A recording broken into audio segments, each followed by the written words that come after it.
All right, good morning. Thanks for having me today. I'm here on behalf of the SLO Coast Wine Collective. We are a small, grassroots, member-driven nonprofit organization dedicated to promoting and preserving the San Luis Obispo Coast Wine growing region for generations to come.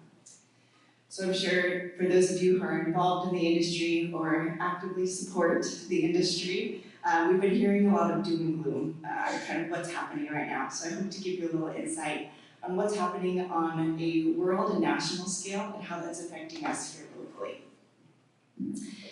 So we have organizations like the Worldwide Wine Initiative, the Wine Institute, and allied grape growers who are fighting for us in preserving the California and United States wine growing regions. Consumption is down around the world. We started seeing this trend begin in France about 10 years ago, slowly started spreading throughout Europe, and we started seeing more declines in consumption here in the United States a few years ago.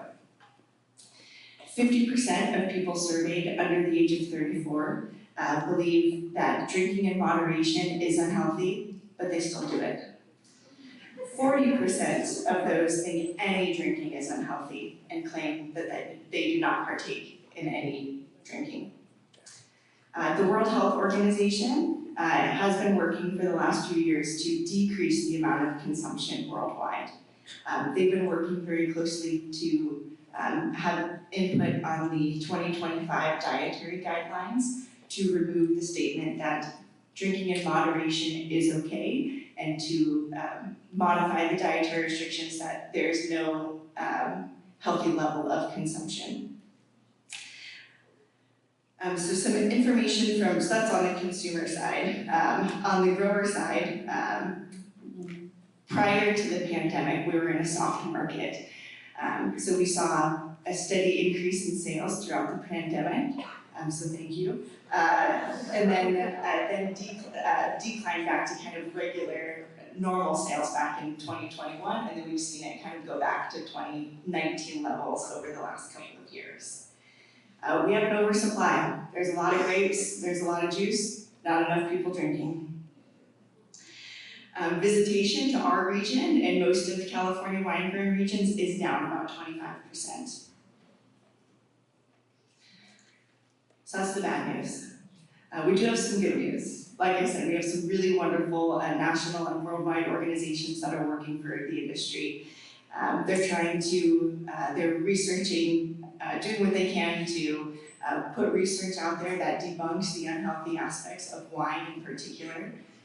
We are working as an industry to separate ourselves from the spirits and beer industries. We've worked very collaboratively over the last decade, but it is every ship for themselves right now. So we are working on promoting the positive aspects of wine and how it differentiates from other alcoholic beverages.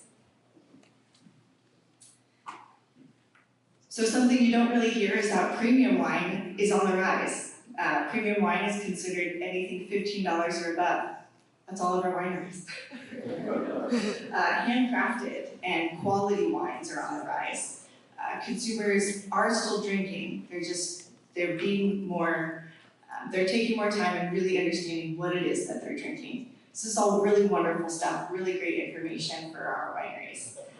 Bulk brands throughout the United States are seeing the biggest hit. And we're working on spreading the message that wine is a living, breathing form of art. When you come to our region, you can meet the people that make it. You meet the people that farm it. You walk the vines where it's grown and harvested. That is extremely unique and an aspect of our region here that we need to continue to talk about and promote. Throughout this kind of decline over the last couple of years, we've seen our wineries become very dynamic. They have decreased their number of new hires, but what they've done is invested in the people in their teams and made them more dynamic to cover multiple aspects of their business. This not only benefits them as a business as a whole, but then creates great employees for the next employer or people move on to if they choose to leave the wine industry. We've seen wineries focus more on increasing distribution networks. Us as a collective, we focused a lot on markets like Colorado, different regions in California, Arizona, and Texas. With the shift from new hires, wineries are investing more in marketing budgets and expanding their local and statewide networks, which is wonderful.